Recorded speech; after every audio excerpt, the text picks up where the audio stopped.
क्या कभी अंबर से सूर्य बिछड़ता है? आज्ञा दो मां। क्या कभी बिन बाती कैसे जिएंगे हम? तू ही किनारा, तू ही सहारा, तू जग सारा, तू ही हमारा सूरज, तू ही तारा। जय जय।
शासकीय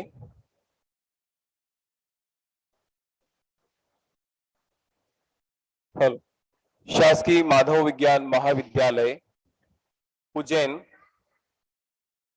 एवं स्वस्तिक महिला कोऑपरेटिव सोसाइटी उज्जैन की तरफ से सभी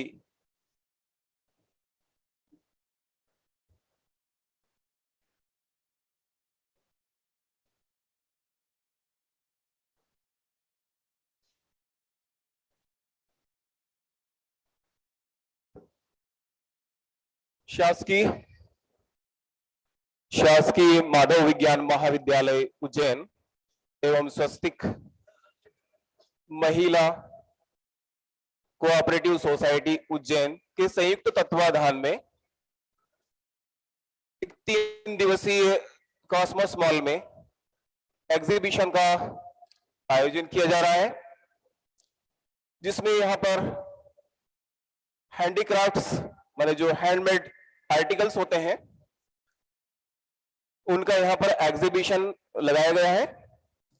और यहां पर जितने भी हैंडीक्राफ्ट्स का एग्जीबिशन यहां लगाया है उसमें सभी लोग अपनी मनपसंद चीजें यहां पर परचेज कर सकते हैं। साथ में यहां इनकी जो एग्जीबिशन में शामिल इनके जो व्यक्ति हैं वो उनको ट्रेनिंग भी देते हैं। साथ में महिला जो कोऑपरेटिव सोसाइटी है उनके जो डायरेक्टर है उन्होंने कई महिलाओं को उनके इकोनॉमिकली अपलिफ्टेशन के उन्नयन के लिए काफी कार्य किया है। और ज्यादातर यहाँ पर महिला उद्योग या महिलाओं से संदर्भित बहुत सारे आर्टिकल्स या अलग अलग स्टॉल्स लगे हुए हैं। इससे ये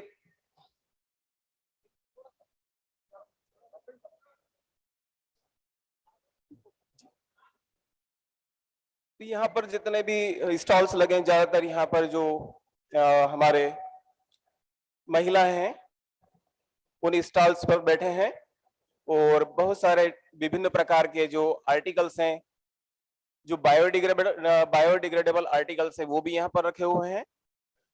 बहुत सारे यहाँ हैंडीक्राफ्ट्स जो आर्टिकल हैं वो भी रखे हुए हैं।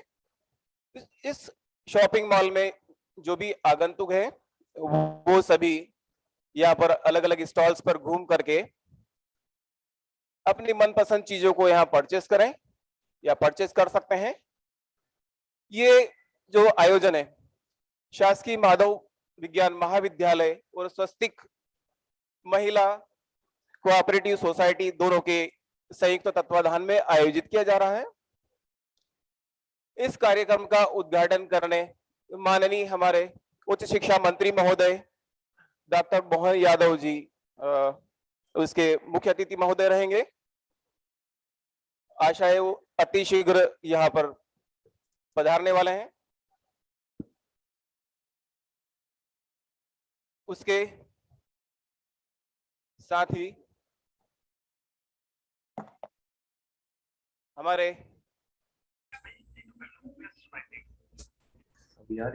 मध्य प्रदेश के उच्च शिक्षा विभाग के स्वामी विवेकानंद कैरियर मार्गदर्शन प्रकोष्ठ के डायरेक्टर उमेश सिंह जी जो ऑनलाइन कनेक्ट रहेंगे। साथ ही mister Vinod Vyas ji DGM small industries national small industries limited के जो डीजीएम है वो यहाँ पर उपस्थित हैं। हम यहाँ पर सभी लोगों का या सभी आगंतुक और सभी हमारे जो गेस्ट हैं उनका हार्दिक हार्दिक अभिनंदन करते हैं। महाविद्यालय के समस्त स्टाफ का भी मैं अपनी तरफ से हार्दिक अभिनंदन करता हूं। महाविद्यालय की तरफ से जो स्वस्तिक महिला कोऑपरेटिव सोसाइटी के सदस्य हैं मैं उनका भी हार्दिक अभिनंदन करता हूं। कुछ ही क्षणों में हमारा जो कार्यक्रम इसका इनॉग्रेशन माननीय उच्च शिक्षा मंत्री डॉक्टर मोहन यादव जी के कर कमलों से होना है। वह अतिशीघ्र हमारे बीच में उपस्थित होंगे।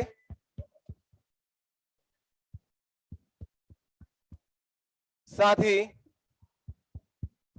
मैं संभागीय स्वामी विवेकानंद कैरियर मार्गदर्शन प्रकोष्ठ के प्रमुख डॉक्टर एच.एस. द्विवेदी जी का भी मैं हार्दिक हार्दिक अभिनंदन करता हूं। साथ में जिला उज्जैन जिले के स्वामी विवेकानंद कैरियर मार्गदर्शन प्रकोष्ठ के प्रमुख डॉक्टर प्रदीप लाखरे जी का भी मैं हार्दिक अभिनंदन करता हूं। कुछ समय में मंत्री महोदय हमारे बीच में उपस्थित होंगे। जो भी आगंतुक या अतिथि गण है उस सामने कुर्सियां लगी है, चेयर्स लगी है, वो अपनी कुर्सियों पर आसीन हो ऐसा मैं सबसे आग्रह करता हूं।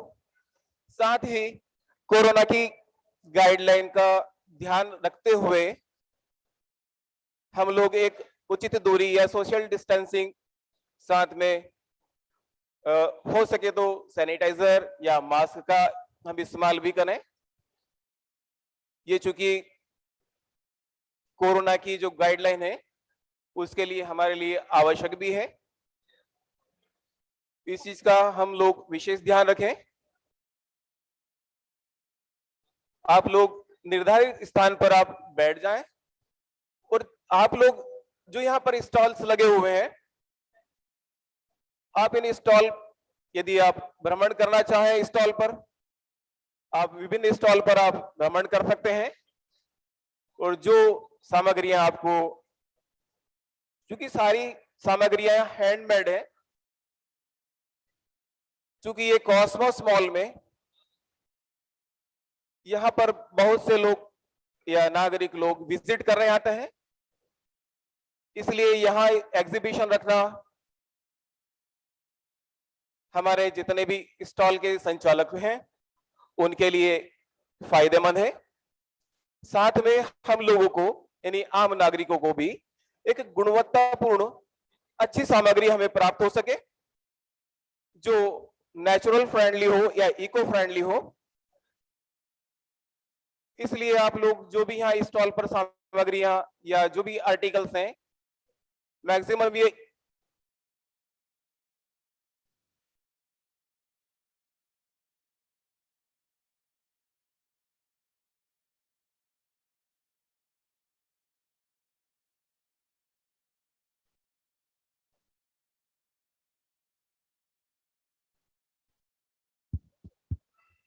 Hello hello hello hello hello hello hello sound check 1 hello hello 1 1 2 hello hello hello hello.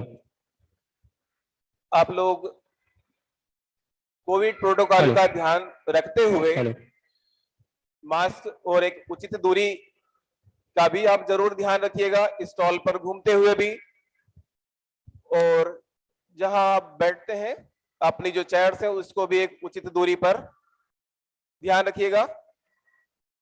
ये जो हमारा महाविद्यालय और स्वस्तिक जो समूह है कोऑपरेटिव सोसाइटी उससे संदर्भित या कोलैबोरेशन से जो कार्यक्रम का आयोजन किया गया है या जो 3 दिवसीय एग्जीबिशन का आयोजन किया गया है ये एक्चुअल में हमारे जो स्टार्टअप्स हैं यानी जो छात्र या जो व्यक्ति हमारे स्टूडेंट्स नए उद्योग लगाना चाहते हैं या जो नए उद्योग लगा रहे हैं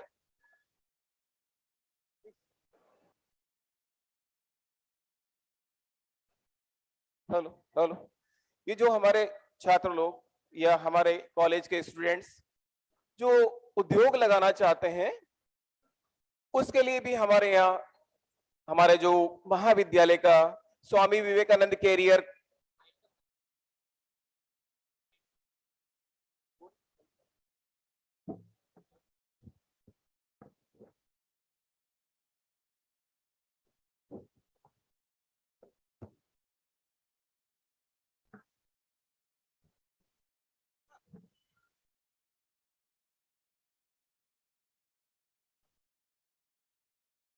अब तो सेना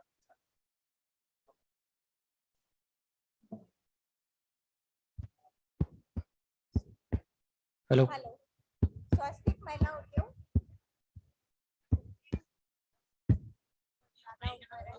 हेलो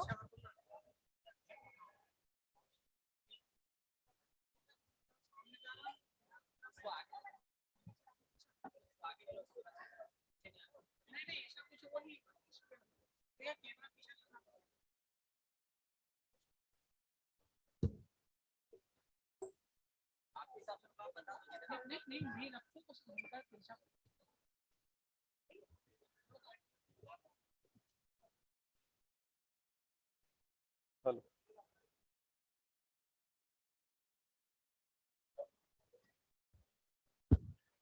अतिशीघ्र ये हमारा जो कार्यक्रम है 3 दिवसीय ये 6, 7 और 8 तारीख को जो हमारा एग्जीबिशन चलना है उसका मंत्री महोदय के कर कमलों से इनॉग्रेशन होना है। मैं मैडम दाभाड़े को जो स्वस्तिक महिला कोऑपरेटिव सोसाइटी उज्जैन के डायरेक्टर हैं मैं उनको एक संक्षिप्त उद्बोधन के लिए मैं स्टेज पर आमंत्रित करता हूं। मैडम दाभाड़े कृपया स्टेज पर पधारें अपना संक्षिप्त उद्बोधन। मैडम दाभाड़े आप अपना संक्षिप्त उद्बोधन कृपया अपने जो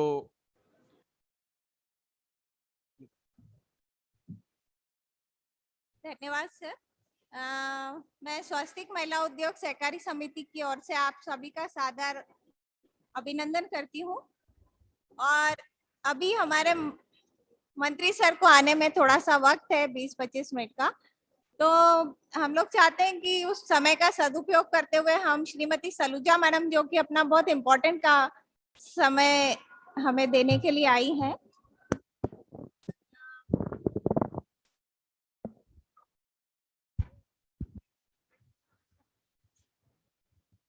हेलो, आपने कैंसर पीड़ित महिलाओं के लिए बहुत काम किया है और जिजीविषा नाम की आपने एक संगठन तैयार किया है। तो हम आग्रह करते हैं कि मैडम आए और उसके बारे में हमें थोड़ा सा बताएं। सलूजा मैडम।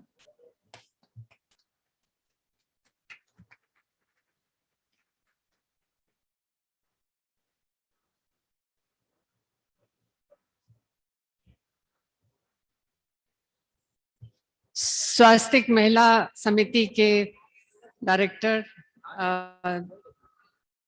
मिसेस दबाड़े, प्रेरणा दबाड़े, और सभी मेरी साथी जो इसमें बहुत सक्रिय हैं इस स्वास्तिक महिला समिति में, उन सबको मेरा अभिवादन।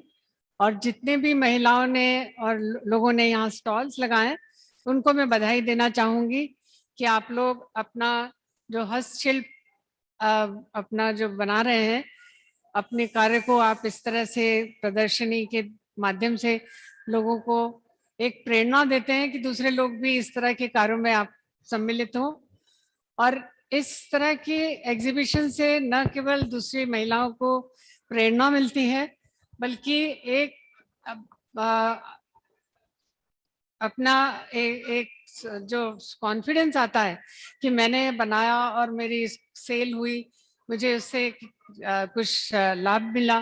तो इस तरह की जो भावनाएं आती हैं, कॉन्फिडेंस आता है, ये महिलाओं के लिए बहुत जरूरी होता है।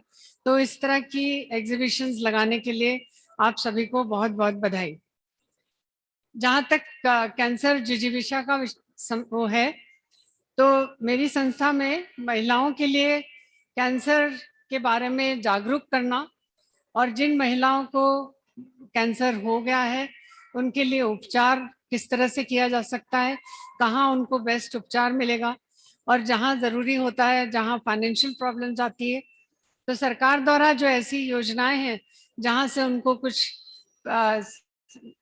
फाइनेंशियल हेल्प मिल सकती है, उसके लिए भी उन्हें हम लोग गाइड करते हैं। और जो सबसे इम्पोर्टेंट हम लोग कर रहे हैं वो है काउंसलिंग। जो महिलाओं को कैंसर एक बार मालूम पड़ जाता है कैंसर है, मानसिक रूप से वो और उनके परिवार के लोग बहुत ज्यादा एक अवसाद में आ जाते हैं, क्योंकि कैंसर को अभी तक लाइलाज बीमारी माना जाता है। तो उन महिलाओं के लिए और उनके परिवारों के लिए हम लोग निरंतर काउंसलिंग करते हैं, ये बताने के लिए कि ये कैंसर आज लाइलाज नहीं रहा है। बहुत सारी ऐसी कीमोथेरेपी और ट्रीटमेंट आ गए हैं जिससे कैंसर का पूर्ण इलाज हो सकता है, बशर्ते कि आप समय से डॉक्टर के पास आए। होता यह है कि कैंसर के प्रारंभिक लक्षण आरंभ में इसमें कोई तकलीफ नहीं होती है और महिलाएं इसको अधिकतर इग्नोर कर देती हैं। ये सोचती है इसमें कोई दर्द नहीं है, तकलीफ नहीं है, डॉक्टर के पास क्या जाना। परंतु उस समय ये बीमारी फिर धीरे धीरे जब विकराल रूप ले लेती है, जब तकलीफ होने लगती है, तब आप डॉक्टर के पास पहुंचते हो तो डॉक्टर भी इसके लिए कोई इलाज नहीं कर पाता है।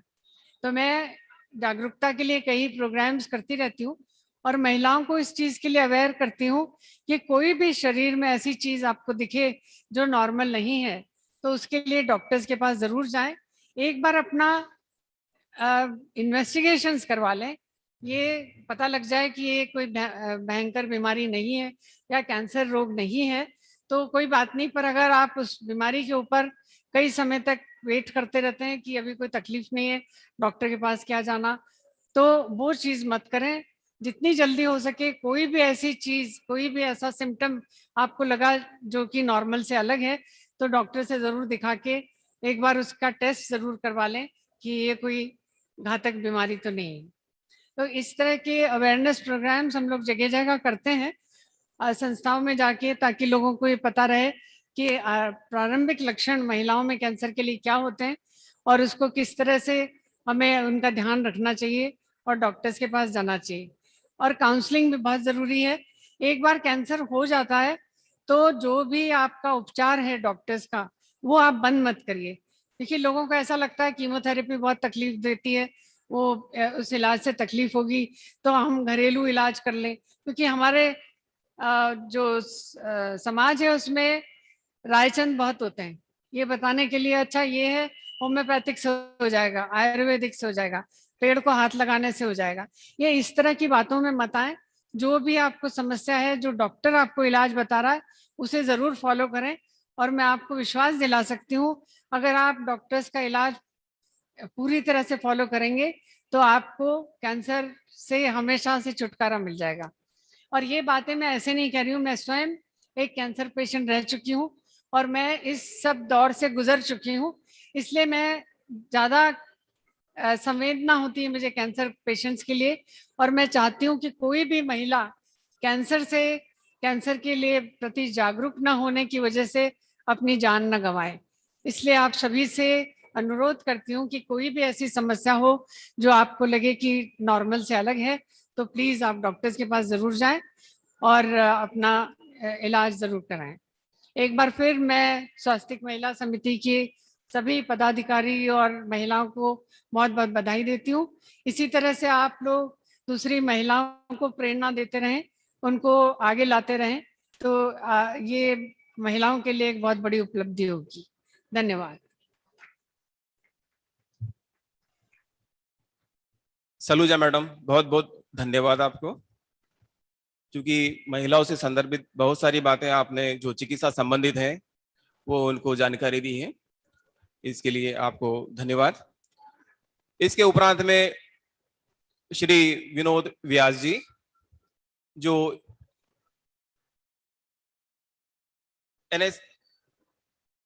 NSI उसके DGM है, मैं उनको आमंत्रित करता हूं कि वो जो स्मॉल इंडस्ट्रीज होती हैं उनमें किस तरह से उनके जो व्यक्ति हैं वहां से किस तरह से वो फाइनेंस करा सकते हैं, किस तरह से उनको सपोर्ट करते हैं, वो कैसे वहां से लोन ले सकते हैं, किस तरह से अपना कार्यक्रम या अपने कार्य आगे बढ़ा सकते हैं, इसके लिए जानकारी के लिए मैं विनोद व्यास जी को आमंत्रित, चूंकि उनको इस क्षेत्र में एक लंबा अनुभव है और वो विस्तृत जानकारी वो खुद हमें यहाँ पर प्रदान करेंगे। तो मैं विनोद व्यास जी को ससम्मान इस स्टेज पर आमंत्रित करता हूं, कृपया।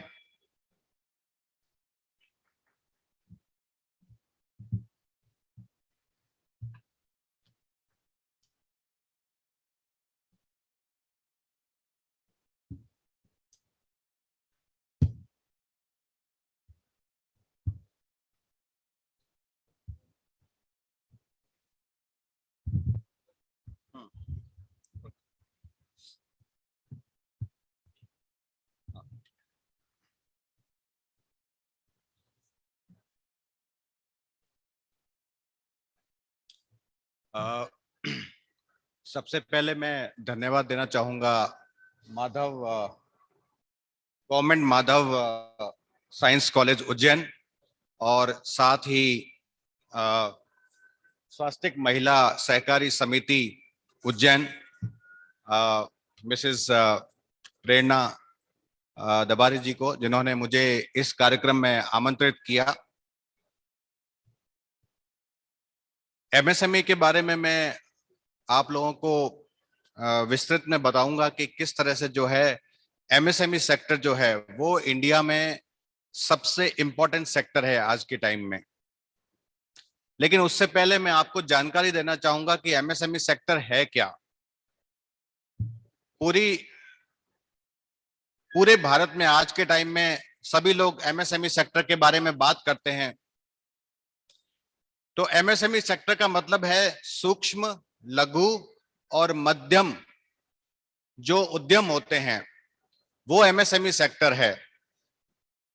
और MSME सेक्टर जो है वो हमारे देश के सोशियो इकोनॉमिक एनवायरनमेंट के लिए कितना इंपॉर्टेंट है वो आपको पता लगेगा, क्योंकि MSME सेक्टर का जो कंट्रीब्यूशन है हमारे जीडीपी में वो 30% से ज्यादा है। 30% से ज्यादा कंट्रीब्यूशन एमएसएमई सेक्टर का है हमारी टोटल जीडीपी में। हमारा जो ग्रोथ डोमेस्टिक प्रोडक्ट जीडीपी हमारा है, और हमारा जो टोटल एक्सपोर्ट है उसमें करीब 40% का योगदान जो है वो एमएसएमई सेक्टर से आता है। हमारे इंडिया में 6 crore 30 lakh 6.3 crore MSME units registered हैं, और उससे करीब 11 करोड़ लोगों को आज रोजगार मिल रहा है। और ये जो 11 करोड़ लोगों को रोजगार मिल रहा है, हमारे ऑनरेबल प्राइम मिनिस्टर साहब और हमारे ऑनरेबल मिनिस्टर का ये टारगेट है कि इसको बढ़ा के 15 करोड़ पे लेके जाना है। तो आप समझ सकते हैं कि ये सेक्टर कितना इंपॉर्टेंट है। इस साल के बजट में सरकार ने लास्ट ईयर 7005 करोड़ का प्रावधान रखा था एमएसएमई सेक्टर के लिए।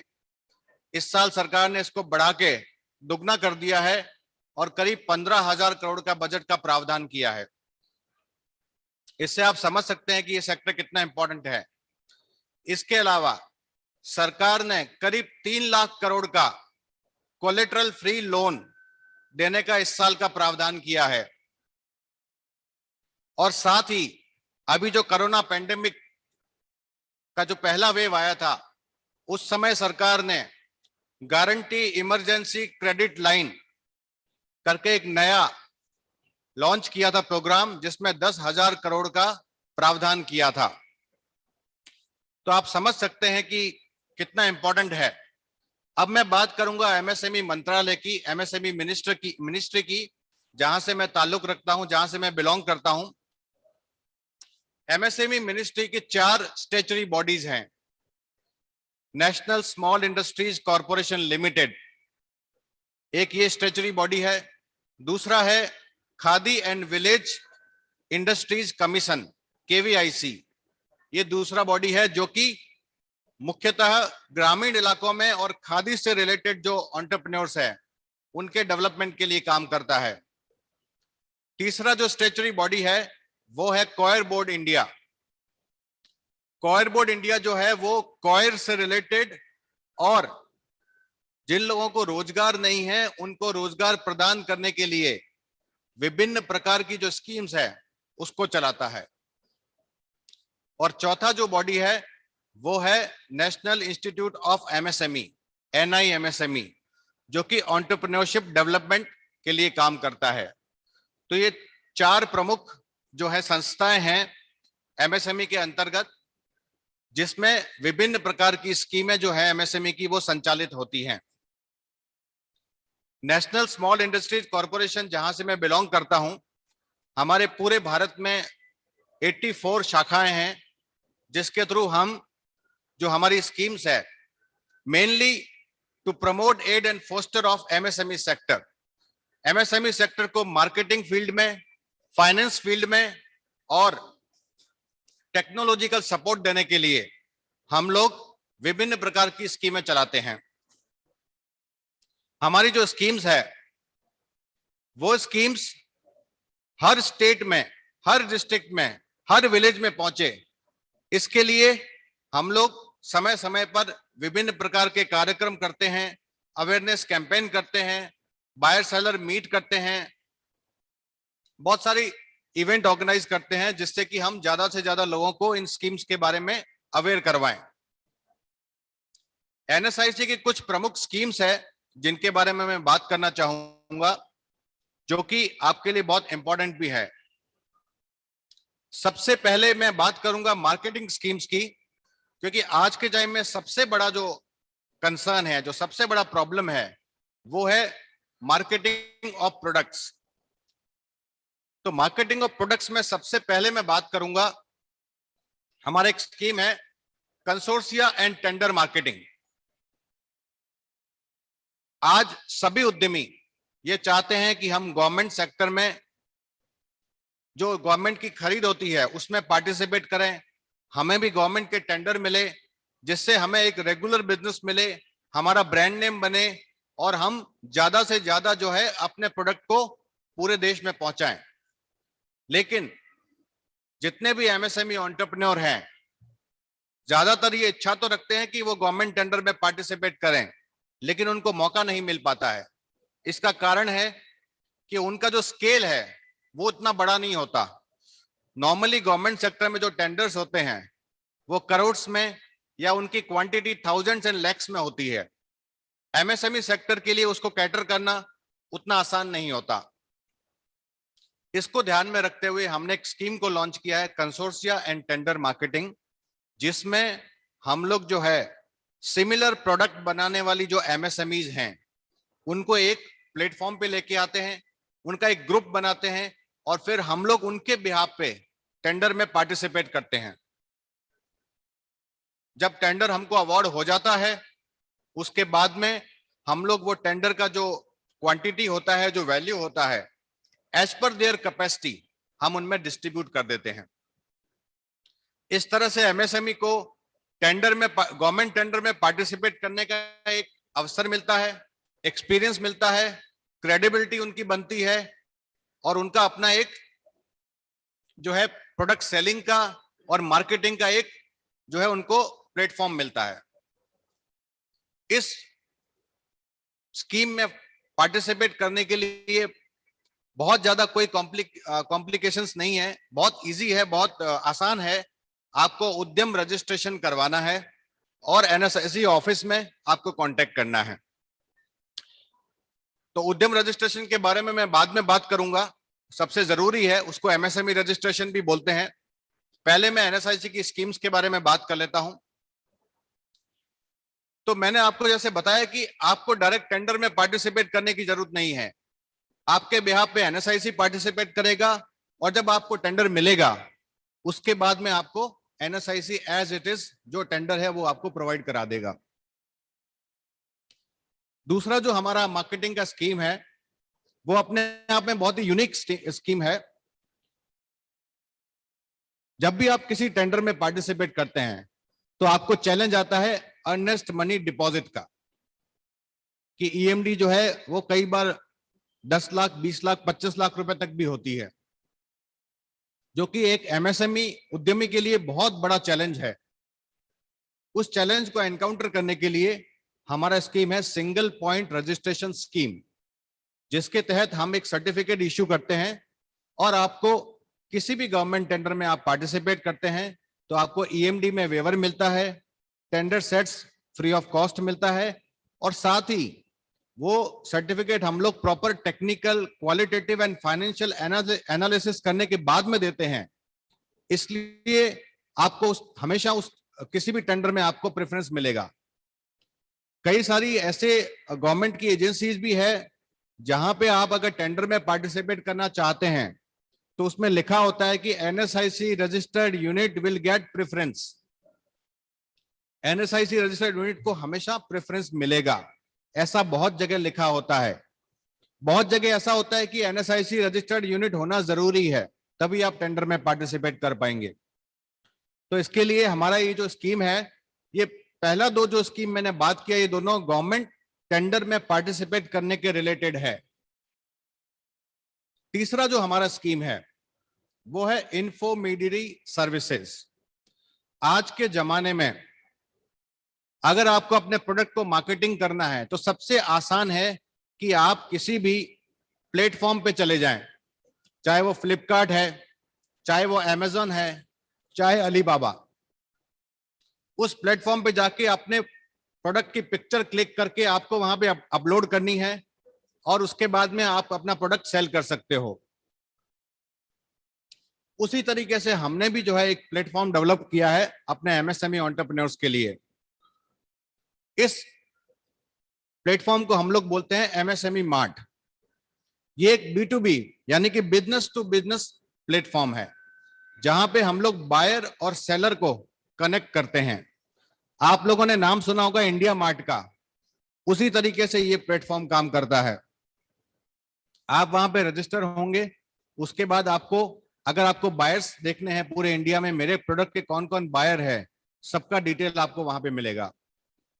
आपको अगर सेलर्स देखने हैं कि मेरे प्रोडक्ट के कौन कौन सेलर है, उनकी प्राइसिंग क्या है, तो आप एक कॉम्पिटिटिव एनालिसिस कर सकते हैं कि मैं प्रोडक्ट जिस रेट में बेच रहा हूं उस रेट में इंडिया में कौन क्या बेच रहा है, मुझसे सस्ता है कि महंगा है, तो आप अपने प्राइस का एनालिसिस भी कर सकते हैं। इसके साथ में सबसे इंपॉर्टेंट है, इस पोर्टल पे करीब 2500 लीड्स ऑलरेडी अवेलेबल है इस पोर्टल पे। यानी कि आप पोर्टल पे लॉगिन करोगे और आपको पता लगेगा कि ऑलरेडी आपके लिए बहुत सारा बिजनेस वहां पे अवेलेबल है। बहुत सारे ऐसे लोग हैं जो आपके प्रोडक्ट को खरीदना चाहते हैं। इसके अलावा इस पोर्टल पे आप अपना वेब पेज भी बना सकते हैं। वेब पेज पे आप अपने प्रोडक्ट को डिस्प्ले कर सकते हैं। इसके अलावा आप प्राइस इंक्वायरी कर सकते हैं। इस पोर्टल पे 24/7 आपको कस्टमर सर्विस भी मिलेगा, NSIC का ट्रस्ट सील मिलेगा, और सबसे इंपॉर्टेंट, इसमें बहुत सारी लैंग्वेजेज में आप क्वेरी कर सकते हो। और सबसे जो ज्यादा इंपॉर्टेंट है इस पोर्टल पे, वो ये है कि आपको इंडिया में और इंटरनेशनली जितने भी टेंडर्स अवेलेबल हैं, उन सब टेंडर्स की जानकारी आपको इस पोर्टल पे मिलेगी। तो बहुत बेनिफिशियल है ये पोर्टल, जिसको MSME मार्ट हम बोलते हैं। और इस पे रजिस्टर करने के लिए बहुत ही बेसिक डॉक्यूमेंट्स की जरूरत होती है, बहुत ज्यादा कॉम्प्लिकेटेड नहीं है, बहुत यूजर फ्रेंडली है। और हम लोग भी पूरा सपोर्ट करते हैं कि इनिशियली आप किस तरह से उसको यूज कर पाए।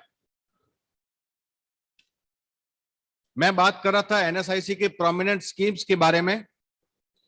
कुछ हमारी फाइनेंशियल स्कीम्स भी है जिसके बारे में मैं बात करना चाहूंगा। कि MSME एंटरप्रेन्योर होता है, उनको सबसे बड़ी प्रॉब्लम आती है रॉ मटेरियल्स की, कि मुझे प्रोडक्ट बनाना है, लेकिन जो मैं रॉ मटेरियल मार्केट से बाय कर रहा हूं, क्या वो मुझे सही रेट में मिल रहा है, क्या मुझे वो प्रॉपर अवेलेबिलिटी है उसकी। ये सब जो प्रॉब्लम्स आती है उसको एनकाउंटर करने के लिए हमने रॉ मटेरियल डिस्ट्रीब्यूशन करके हमारा एक प्रोग्राम है, एक सर्विसेज है, जिसमें कि आप किसी भी तरह का रॉ मटेरियल प्रोक्योर करना चाहो वो आप प्रोक्योर कर सकते हो। इसके साथ साथ रॉ मटेरियल प्रोक्योर करने के लिए हम लोग फाइनेंशियल असिस्टेंस भी देते हैं। यानी कि आप रॉ मटेरियल भी खरीद सकते हो और साथ में उसके लिए फंडिंग भी प्राप्त कर सकते हो। तो ये दोनों सुविधाएं जो है, हमारी एक स्कीम है रॉ मटेरियल असिस्टेंस स्कीम, इसके अंतर्गत आपको फायदा दे सकती है। इसके अलावा सबसे बड़ा जो चैलेंज आ रहा है आज के टाइम में MSME एंटरप्रेन्योर को, वो ये आ रहा है कि बैंक के पास जाता है, बैंक लोन देने से मना कर देता है। बैंक बोलता है कि आपका प्रोजेक्ट ठीक नहीं है, आपके डॉक्यूमेंटेशन ठीक नहीं है, आपका प्रेजेंटेशन ठीक नहीं है, आपका प्रोजेक्ट वायबल नहीं है, आप एलिजिबल नहीं हो। बहुत सारे ऐसे कारण जो है वो बैंक आपको गिनाता है। तो इस समस्या को दूर करने के लिए NSIC का एक स्कीम है, फाइनेंस फैसिलिटेशन स्कीम, जिसके अंतर्गत हम लोग MSME उद्यमी को बैंक से लोन लेने में सहायता देते हैं। वो हमारे पास आता है, पहले हम उसके डॉक्यूमेंट्स को प्रॉपर्ली जांच करते हैं, उसके बाद में डॉक्यूमेंट्स कंप्लीट करने के बाद में NSIC का कवरिंग लेटर लगा के फिर हम उसके डॉक्यूमेंट को बैंक में सबमिट करते हैं। उसके बाद में रेगुलरली बैंक के साथ फॉलो अप करके, और जो सबसे निचला रेट होता है, यानी कि जो सबसे कम और सबसे कॉम्पिटिटिव रेट होता है, उस रेट पे MSME उद्यमी को हम लोग लोन प्रोवाइड कराते हैं। जब तक उसका लोन सैंक्शन नहीं हो जाता, जब तक उसका लोन डिसबर्स नहीं हो जाता, हम लोग बैंक के साथ रेगुलर फॉलो अप करते हैं। तो ये बहुत ही एक इंपॉर्टेंट स्कीम है जो कि MSME उद्यमियों को बहुत ज्यादा चैलेंजेस मिलते हैं, उसको ठीक करने के लिए, उसको सही करने के लिए इस स्कीम को लॉन्च किया गया है।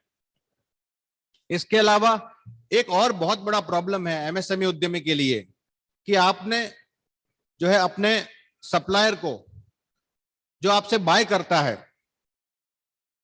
जो परचेजर है, चाहे वो गवर्नमेंट डिपार्टमेंट हो या पब्लिक सेक्टर कंपनी हो, प्राइवेट लिमिटेड कंपनी हो, पेमेंट्स आपको देरी से मिलते हैं, यानी कि पेमेंट आपके डिले होते हैं। उसको दूर करने के लिए हमारे पास में बिल डिस्काउंटिंग स्कीम है। बिल डिस्काउंटिंग स्कीम में क्या है कि आपको जो आपने बिल रेज किया है डिपार्टमेंट को, पहले तो आप अपने प्रोडक्ट को सप्लाई करेंगे, सप्लाई करने के बाद में आप उसका बिल रेज करेंगे। जो आपने बिल रेज किया है उस बिल को डिपार्टमेंट ने एक्सेप्ट कर लिया। आफ्टर एक्सेप्टेंस आपको पेमेंट मिलने में देरी हो रही है।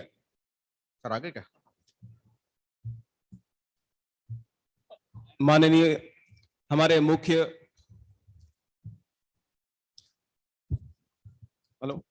हमारे मुख्य अतिथि महोदय पधार चुके हैं। मैं महाविद्यालय, शासकीय महाविद्यालय साइंस कॉलेज से मैं आपका हार्दिक हार्दिक अभिनंदन करता हूं। साथ में स्वस्तिक महिला कोऑपरेटिव सोसाइटी की तरफ से भी मैं आपका हार्दिक अभिनंदन करता हूं। कृपया सर आप भी स्थान ग्रहण करिए। विनोद व्यास जी अपना स्थान ग्रहण करिए कृपया। मैं शासकीय माधव विज्ञान महाविद्यालय एवं स्वस्तिक महिला कोऑपरेटिव सोसाइटी उज्जैन की तरफ से सभी अतिथियों का, प्रमुख अतिथि एवं विशेष अतिथि महोदय का हार्दिक हार्दिक अभिनंदन करता हूं। साथ ही मैं यहाँ पर उपस्थित हमारे गणमान्य नागरिक, साथ में अन्य अतिथि सभी का मैं महाविद्यालय परिवार की ओर से हार्दिक हार्दिक अभिनंदन करता हूं। मैं साथ में हमारे महाविद्यालय के राष्ट्रीय सेवा योजना परिवार की तरफ से भी हार्दिक हार्दिक अभिनंदन करता हूं। मैं इसके उपरांत हमारे मुख्य अतिथि एवं विशेष अतिथि महोदय से विनम्र आग्रह करता हूं कि वह मां सरस्वती के चित्र पर माल्यार्पण एवं दीप प्रज्वलन कर इस कार्यक्रम का विधिवत आरंभ करने का कष्ट करें। कृपया मुख्य अतिथि महोदय एवं विशेष अतिथि महोदय, विनम्र आग्रह।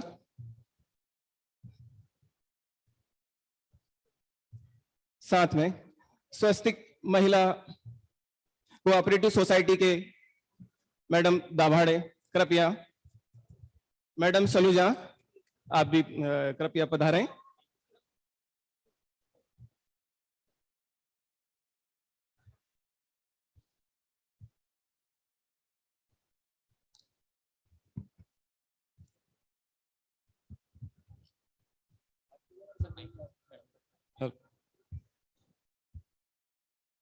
Hello hello. पुनः महाविद्यालय परिवार एवं स्वस्तिक महिला कोऑपरेटिव सोसाइटी उज्जैन की तरफ से हम आपका हार्दिक हार्दिक अभिनंदन करते हैं।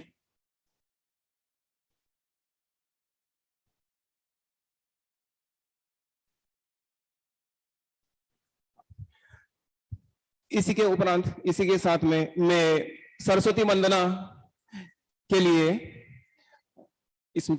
स्मिता जी को मैं आमंत्रित करता हूं। कृपया स्टेज पर पधारें और सरस्वती वंदना प्रस्तुत करें। कृपया स्मिता मैडम।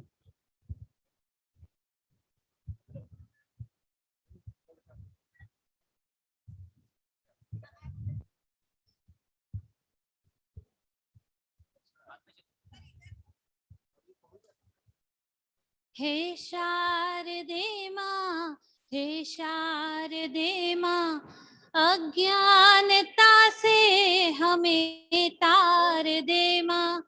हे शारदे माँ, हे शारदे माँ, अज्ञानता से हमें तार दे माँ। तू स्वर की देवी, ये संगीत तुझसे, हर शब्द तेरा है, हर गीत तुझसे। तू स्वर की देवी, ये संगीत तुझसे, हर शब्द तेरा है, हर गीत तुझसे। हम हैं अकेले, हम हैं अधूरे, तेरी शरण हम, हमें प्यार दे माँ। हे शारदे माँ, हे शारदे माँ, अज्ञानता से हमें तार दे माँ। मुनियों ने समझी है, गुनियों ने जानी, वेदों की भाषा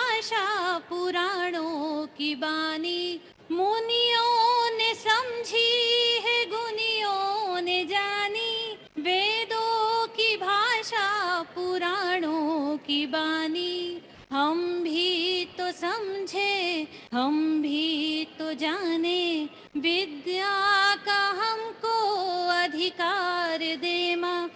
हे शारदे माँ, हे शारदे माँ, अज्ञानता से हमें तार दे माँ। तू श्वेत वर्णी कमल पे विराजे, हाथों में वीणा मुकुट सर पे साजे। तू श्वेत वर्णी कमल पर विराजे, हाथों में वीणा मुकुट सर पे साजे। मन से हमारे मिटा के अंधेरे, हमको उजालों का संसार दे माँ। हे शारदे माँ, हे शारदे माँ, अज्ञानता से हमें तार दे माँ। हे शारदे माँ, हे शारदे माँ, अज्ञानता से हमें तार दे माँ। Thank you. कार्यक्रम की बेला को आगे बढ़ाते हुए मैं हमारे माननीय मुख्य अतिथि महोदय का स्वागत करने के लिए महाविद्यालय परिवार, सर्वप्रथम में महाविद्यालय परिवार की ओर से महाविद्यालय के प्राचार्य महोदय डॉक्टर अर्पण भारद्वाज जी को मैं आमंत्रित करता हूं कि हमारे मुख्य अतिथि महोदय का वो पौधों के गमलों से मुख्य अतिथि महोदय का स्वागत करें। प्राचार्य महोदय मुख्य अतिथि महोदय का स्वागत करेंगे, कृपया। प्राचार्य महोदय मुख्य अतिथि महोदय का गमलों से, पौधों से, तुलसी के पौधों से स्वागत करेंगे।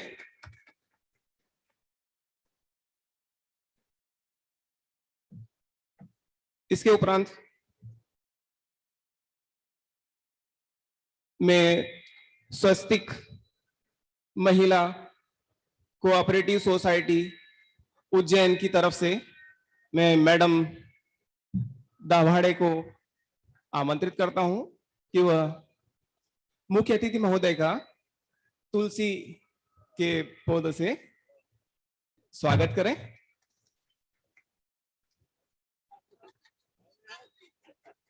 इसी के साथ में मैं प्रीति साठे और वैशाली साठे जी का, प्रीति साठे और वैशाली साठे जो हमारे महाविद्यालय के स्टूडेंट्स भी रहे हैं, वो हमारे छात्र छात्राओं की ओर से माननीय मंत्री महोदय का तुलसी के पौधे से माननीय मंत्री महोदय का स्वागत करेंगे।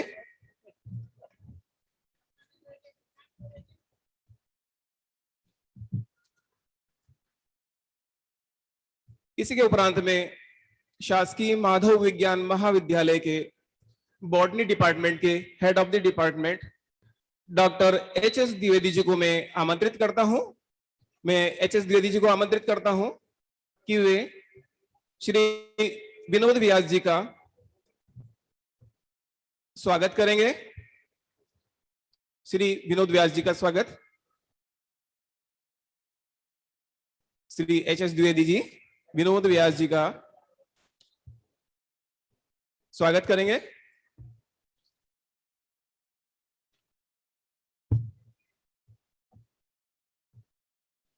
इसके उपरांत द्विवेदी जी हमारे मुख्य अतिथि महोदय का पुष्पहार से स्वागत करेंगे। माननीय मंत्री महोदय का स्वागत की बेला को हम आगे बढ़ाते हुए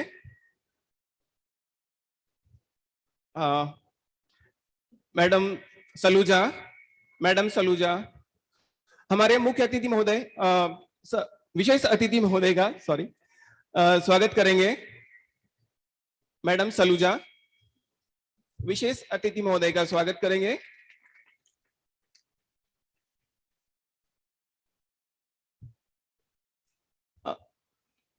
इसके उपरांत में हमारे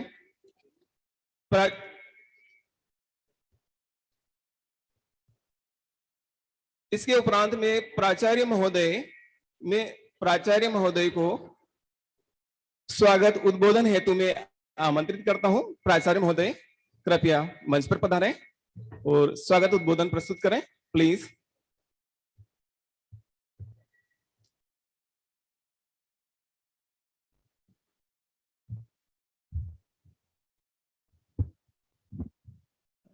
धन्यवाद डॉक्टर इंदर सिंह परमार।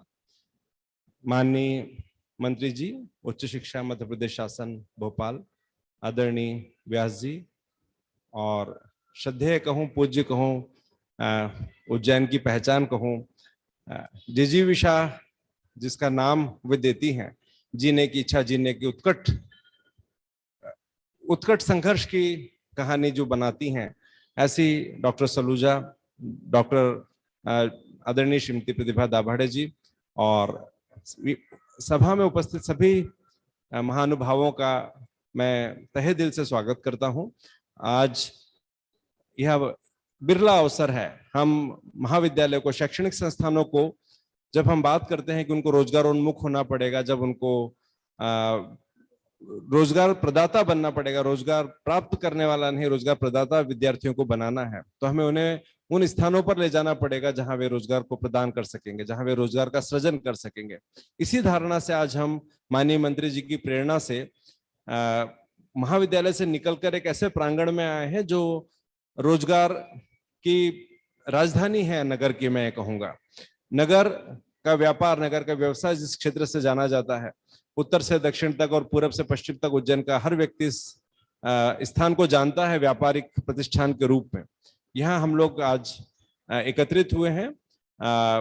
मैं आप सबका स्वागत करता हूँ, मैं स्वागत करता हूँ और धन्यवाद देता हूँ हमारे साथ जो स्वस्तिक महिला सहकारी समिति मर्यादित उज्जैन की श्रीमती प्रतिभा दाभाड़े हैं और उनके ही संस्थान से जुड़ी हुई हमारे महाविद्यालय की जो 2 छात्राएं हैं, मैं कहूँगा वे भी हंसती हैं जब मैं उनको छात्रा कहता हूँ। वे वैशाली साठे जी और प्रीति साठे जी का भी मैं विशेष रूप से अभिवादन करता हूं, स्वागत करता हूं।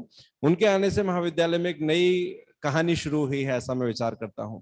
छात्राओं के उन्नयन के लिए, महिलाओं के उन्नयन के लिए, समाज का जो आधा भाग है उसके उन्नयन के लिए, उनके विकास के लिए हम लोग थोड़ा उद्यत हुए हैं, थोड़ा खड़े हुए हैं और मुझे विश्वास है हम इसी दिशा में आगे बढ़ेंगे और ऐसा कुछ कर सकेंगे जो समाज के लिए जरूरी है। और इस समय हमारे आदरणीय मंत्री जी जो हमें इसकी प्रेरणा देते हैं, जो हमारे मार्गदर्शक हैं, जो उसी भूमि से, उसी माटी से बने हैं, रचे हैं, बसे हैं और थोड़ा भावुक हो जाते हैं हम सभी लोग जब इस विषय पर विचार करते हैं कि आज जो प्रदेश की उच्च शिक्षा को दिशा दे रहा है वह कभी माधव विज्ञान महाविद्यालय के प्रांगण में ही खेलता था, दौड़ लगाता था और पढ़ता था और अपने व्यक्तित्व के विकास के लिए ये जो आज व्यक्तित्व आज हमारे सामने एक मंत्री के रूप में, यह उस समय जब वह बालक रहा होगा तब किन अभिलाषाओं के साथ महाविद्यालय में आया होगा और वो अभिलाषाएं जब आज अभिभूत होती हैं, क्योंकि वे महाविद्यालय में ही राजनीतिक क्षेत्र में प्रवेश कर गए थे और महाविद्यालय में ही वे निर्वाचन प्रक्रिया में सम्मिलित हो गए थे, छात्र संघ निर्वाचन में वे सम्मिलित हुए और सचिव और अध्यक्ष महाविद्यालय में बने, विश्वविद्यालय में बने। तो वो जो राजनीतिक यात्रा उन्होंने शुरू थी विज्ञान का विद्यार्थी होने के साथ साथ, वह आज एक पड़ाव पर पहुंच गई है और अभी बहुत पड़ाव बाकी है, ऐसे हम कामना करते हैं। अभी और उत्कर्ष और उन्नति और प्रगति अभी न केवल संभव है बल्कि निश्चित ही है। तो आप सभी का स्वागत करते हुए मैं अभिभूत हूँ। धन्यवाद। डॉक्टर परमार। धन्यवाद प्राचार्य महोदय ने। इसके उपरांत हमारे उच्च शिक्षा विभाग के जो संरक्षक हैं, उच्च शिक्षा मंत्री डॉक्टर मोहन यादव जी से मैं आग्रह करता हूं कि हमारे जो प्रेरणा स्रोत हैं, हमारे प्रेरक वाणी से हमें प्रेरित करें और माधव साइंस कॉलेज के प्राचार्य माननीय भारद्वाज साहब, विनोद व्यास जी, मैडम सलूजा, हमारी कोऑपरेटिव संस्था की प्रमुख मैडम दवाड़े, इस मौके पे मौजूद आप सब, माधव साइंस कॉलेज का कोई भी उपक्रम हो, मन से खुशी होती इस बात की कि वहां जरूर पहुंचना चाहिए। ये अंदर की एक आत्मीयता और एक अंदर का प्रेम भी है और आप सबका स्नेह है। यद्यपि मैं थोड़ा विलंब से आया हूं और अब तुरंत जल्दी भी जाना, मुझे यहाँ के 2 कार्यक्रम करते हुए इसी समय तक राजगढ़ पहुंचना है। हम सब अपने लिए खास करके इस वर्तमान के समय में ये जो एक वैसे माना जाता है कि एनएसएस का उपक्रम है, ऐसे ही है ना, लेकिन खास करके स्वरोजगार की दिशा में हमारे अपने सरकार के भी जो प्रयास चल रहे हैं, उसमें भारत सरकार के हमारे व्यास जी यहाँ मौजूद हैं और हमारे यहाँ 277 प्रकार के, मुझे इस बात की खुशी भी है सर, हमने एक निर्णय किया है कि आपके यहाँ के 1 साल के डिप्लोमा भी, आमतौर पे डिग्री के साथ डिप्लोमा की मनाही रहती थी, लेकिन ये पूरे प्रदेश के लिए लागू करने जा रहे हैं कि कोई भी व्यक्ति डिग्री करते करते डिप्लोमा कर सकता है, इसमें कोई बंधन नहीं है। जैसे पुराना नियम था कि 2 डिग्री नहीं कर सकते थे, हमने कहा 2 डिग्री भी कर सकते, पढ़ने सीखने के लिए कोई बंधन नहीं चाहिए। और खास करके वो रोजगार की दिशा में अगर कदम बढ़ाते हैं तो हमको आगे बढ़ के उनका समर्थन करना चाहिए।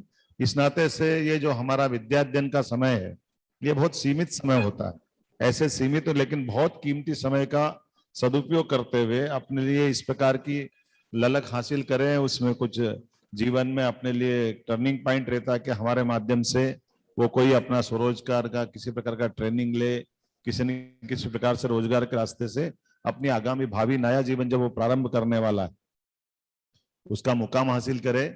ऐसे में ये सारे प्रयोग बहुत सार्थक होंगे। मैं उम्मीद करता हूं कि आने वाले समय में और व्यवस्थित कार्यक्रम के साथ, आज तो हमारा ये बहुत अच्छा आयोजन हुआ है, मैं इसमें और जुड़ना चाहूंगा। मेरी अपनी ओर से बहुत बहुत बधाई, बहुत बहुत धन्यवाद। मैं माननीय मंत्री महोदय से एक निवेदन करना चाहूंगा कि इस जो 3 दिवसीय हमारे जो एग्जीबिशन है उसका फीता काट करके इनॉग्रेशन करने का कष्ट करें। माननीय मंत्री महोदय कृपया। जी सर। माननीय मंत्री महोदय, ये जो 3 दिवसीय हमारा एग्जीबिशन है उसका फीता काट करके उसका इनॉग्रेशन कर रहे हैं। 6, 7 और 8 तारीख को ये 3 दिन का जो कार्यक्रम है, एग्जीबिशन है, उसका फीता काट करके माननीय मंत्री महोदय इसका इनॉग्रेशन कर रहे हैं। यह कार्यक्रम 3 दिन तक लगातार चलता रहेगा। सभी, चूंकि माननीय मंत्री महोदय के पास समय की अल्पता है, समय अभाव है, इनको अतिशीघ्र कहीं जाना है, चूंकि सभी अतिथिगण और कहीं जाए नहीं, यहाँ उनको बैठना है। चूंकि आगे भी कार्यक्रम जारी रहेगा, इसलिए सभी लोगों को यही जो हमारे अतिथिगण हैं या बाकी गणमान्य लोग हैं, महाविद्यालय के जो स्टाफ मेंबर्स हैं, कृपया यही उपस्थित रहें, चूंकि हमारा कार्यक्रम लगातार जारी रहेगा। चूंकि मंत्री महोदय की व्यस्तता के कारण उन्हें अतिशीघ्र निकलना है, चूंकि ये कार्यक्रम लगातार जारी रहेगा। इसके उपरांत में हमारे उच्च शिक्षा के स्वामी विवेकानंद कैरियर मार्गदर्शन प्रकोष्ठ के हमारे डायरेक्टर उमेश सिंह जी को मैं ऑनलाइन प्लेटफॉर्म पर उन्हें निवेदन करता हूं कि वो जुड़ जाएं, उससे कनेक्ट हो, और उसके उपरांत उनका उद्बोधन होना है ऑनलाइन प्लेटफॉर्म पर। कृपया उमेश सिंह जी, आपसे विनम्र आग्रह कि आप ऑनलाइन प्लेटफॉर्म से कनेक्ट हो और हमें मार्गदर्शन दें। Thank you Umesh sir, thank you. आज के इस कार्यक्रम में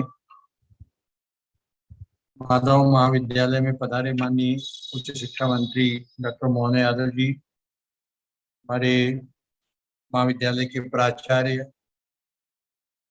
और विभिन्न संस्थाओं से पधारे हुए हमारे इस कार्यक्रम के सहभागीगण, अभी आप सबने सुना माननीय मंत्री जी ने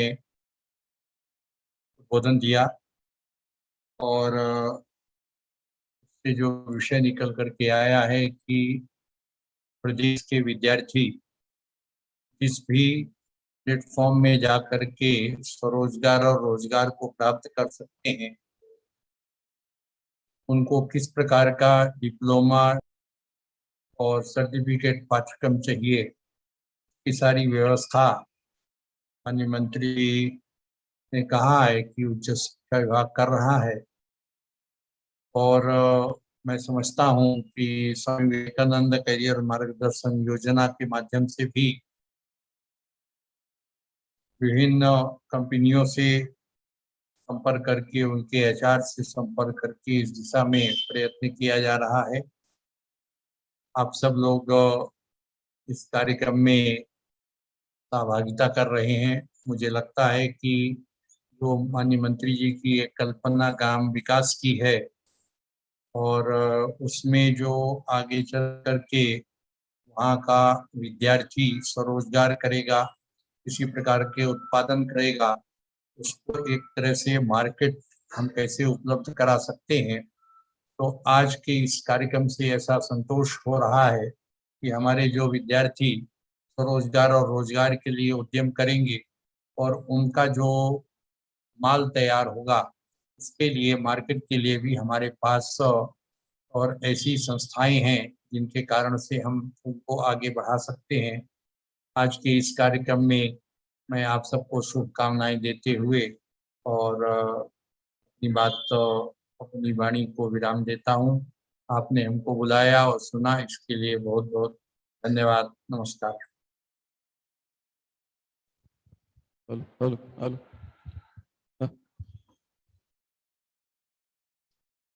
उमेश सिंह जी के संक्षिप्त उद्बोधन और मार्गदर्शन के उपरांत मैं अतिथि परिचय के लिए हमारे डीएल सुंदर साहब जो आज के स्टार्टअप एक्सपर्ट हैं, उनके परिचय के लिए मैं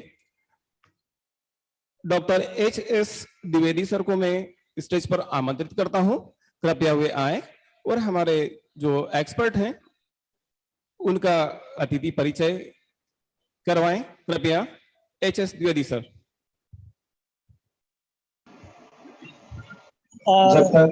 धन्यवाद एच.एस. द्विवेदी साहब अरे जुड़ चुके हैं। Thank you very much doctor Parmar.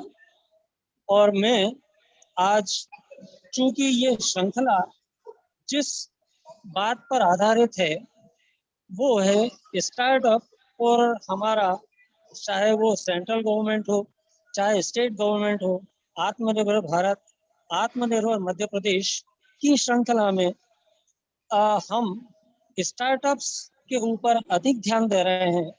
और इसी श्रृंखला में हमारे बीच मौजूद हैं डॉक्टर डी.एल. सुंदर, प्रोफेसर IIM। आप dean PND, chair research and publication, area chair for strategic management, chair hostel and student affairs के साथ ही साथ आप डिजाइन ऑफ न्यू प्रोडक्ट्स में भी आपको महारत हासिल है। और आपने विगत 30 वर्षों का लंबा अनुभव प्राप्त किया है, टीचिंग और कंसल्टिंग एक्सपीरियंस आपका है। और आपने HMT जैसी कंपनियां, इंडियन कॉर्पोरेटर जैसी कंपनियों में आपने काम किया है। और आप IIM में आने से पहले आप डायरेक्टर रहे हैं national institute of fashion technology Hyderabad. और इसी कड़ी में आप विजिटिंग फैकल्टी भी रहे हैं Bharathidasan institute of management Tiruchirappalli, और गेस्ट फैकल्टी रहे हैं आप आईआईटी मद्रास से, और आपका जो एरिया ऑफ इंटरेस्ट है that is in strategic management, entrepreneurship, merger and acquisition, innovation and scenario planning. आपने इसी के साथ साथ कंसल्टेंसी भी ऑफर की हैं, जिसमें स्मॉल एंड मीडियम एंटरप्राइज में न्यू प्रोडक्ट डेवलपमेंट और उसकी ग्रोथ किस प्रकार से हो, ये आपने बताया है। और आप इसी के साथ साथ कंसल्टिंग असाइनमेंट्स भी आपने किए हैं, और वो हैं World Bank, United Nations Development Programme और सेंट्रल गवर्नमेंट के मिनिस्ट्रीज में भी आपने इसी तरह से कंसल्टेशंस दिए हैं। इस ऐसी विद्वत प्रतिभा को हम अपने पास पाकर हमारे बीच में हम निश्चित रूप से गौरवान्वित हैं। और अब मैं डॉक्टर सुंदर से निवेदन करता हूं कि वे अपना उद्बोधन दें और हमें मार्गदर्शन प्रदान करें। डॉक्टर सुंदर। Good evening. Good evening. First of all, let me thank the Government Madhav College for inviting me to this program. It's a privilege to be in such an august program where you have the Minister for Higher Education and so many dignitaries on the stage. Okay. So first and foremost, my thanks. Okay. My thanks to Dr. Dwivedi also for the wonderful or very elaborate introduction. दो चीज मैं बताना चाहता हूँ। मुझे ज्यादातर हिंदी में बात करने की आदत नहीं है, क्योंकि पहला चीज है मैं यहाँ की नहीं हूँ, मैं चेन्नई का हूँ। और दूसरी बात है कि हमारे यहाँ कॉलेज में इंग्लिश में लेक्चर्स होती है, तो हमको इंग्लिश में लेक्चर दे के आदत है। ओके, तो मेरा हिंदी थोड़ा टूटा फूटा होगा। I am very weak in Hindi, so you must forgive me if my Hindi is not very good and I make some grammatical mistakes. Okay, what I will try to do is my Hindi English में बात करूंगा, नमस्ते, और बीच में जितना हो सके उतने हिंदी में भी हिंदी को मिक्स कर लूंगा। Okay, that is what I will try to do. Sir, you welcome. Thank you so much. ये स्टार्टअप का जो अभी न्यूज जैसे फैल रहा है, वो पहले नहीं होता था। 20-30 साल पहले when I was a student, जब मैं स्टूडेंट था, I mean स्टार्टअप के बारे में इतने हम नहीं सोचते थे। तब भी कुछ लोग एंटरप्रेन्योर्स बन रहे थे, अभी भी हो रहा है, बट उस टाइम इतना कोर्सेज भी नहीं था। कॉलेजेस में भी इसकी बात ज्यादा नहीं होती थी। बहुत कम कॉलेजेस थे जिनमें एंटरप्रेन्योरशिप के कोर्सेस होते थे। अभी the demand for startups and the desire to startup has gone up. उसके कारण है people have recognized that you can start a company or a business and be independent. ऐसा जरूरी नहीं है that you have to get into a job. जब मैं college join किया था, उस टाइम मेरा उद्देश्य एक ही था, कॉलेज का डिग्री हासिल करना और उसके बाद एक अच्छी नौकरी में ज्वाइन करना। That was my main ambition. I never thought I can become a businessman. मैं भी एक स्टार्टअप शुरू कर सकता हूँ और बिजनेसमैन बन सकता हूँ। बट नाउ अभी क्या हो रहा है, काफी नॉलेज इंक्रीज हुआ है और उसके बाद लोगों को ध्यान में ये आया है कि हम इंडिपेंडेंट हो सकते हैं without getting into A job. One of the options, एक ऑप्शन जो है हमारे पास वो है हम अपना खुद का बिजनेस शुरू कर सकते हैं. We can become an entrepreneur. And IIM में भी हम अभी एंटरप्रेन्योरशिप का कोर्सेस इंट्रोड्यूस किए हैं. एंड फर्स्ट ईयर में एक कंपलसरी कोर्स है for all the MBA students. सब MBA स्टूडेंट्स कंपलसरीली इस कोर्स को पढ़ना पड़ेगा हमारे इंस्टीट्यूट में, क्योंकि हमको लगता है ये कोर्स बहुत इंपॉर्टेंट है. एंड एंटरप्रेन्योरशिप या स्टार्टअप्स के बारे में जानकारी देना बहुत इंपॉर्टेंट है. तो मेरे एक्सपीरियंस के हिसाब से जो मैंने गेन किया है क्लासेस में और बाहर स्टार्टअप से डिस्कस करते करते, मैं वो एक्सपीरियंस आपसे शेयर करूंगा. जब मैं पहली बार मेरे क्लास में गया था एंटरप्रेन्योरशिप के बारे में बात करने के लिए, तब एक स्टूडेंट खड़ा होकर एक प्रश्न पूछा, आप इस कोर्स को कंपलसरी क्यों किया? मैं तो IIM में इसलिए ज्वाइन नहीं किया कि मैं एक बिजनेसमैन बनूं. मेरा उद्देश्य है IIM में MBA कंप्लीट करूं और उसके बाद एक अच्छी बड़ी कंपनी में नौकरी में ज्वाइन करूं. तो कंपलसरी क्यों?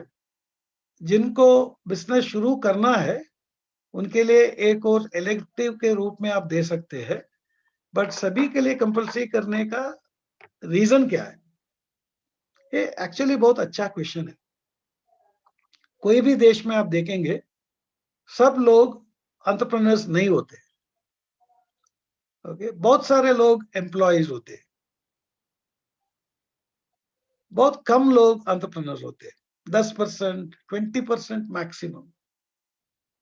ओके, तो द पॉइंट इज ये एंटरप्रेन्योरशिप के बारे में जानकारी क्यों जरूरी है?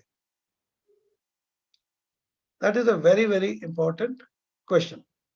तो उसके लिए उत्तर हमने ऐसे दिया. Number 1, 90% of our students when they join our college, they only think of a job.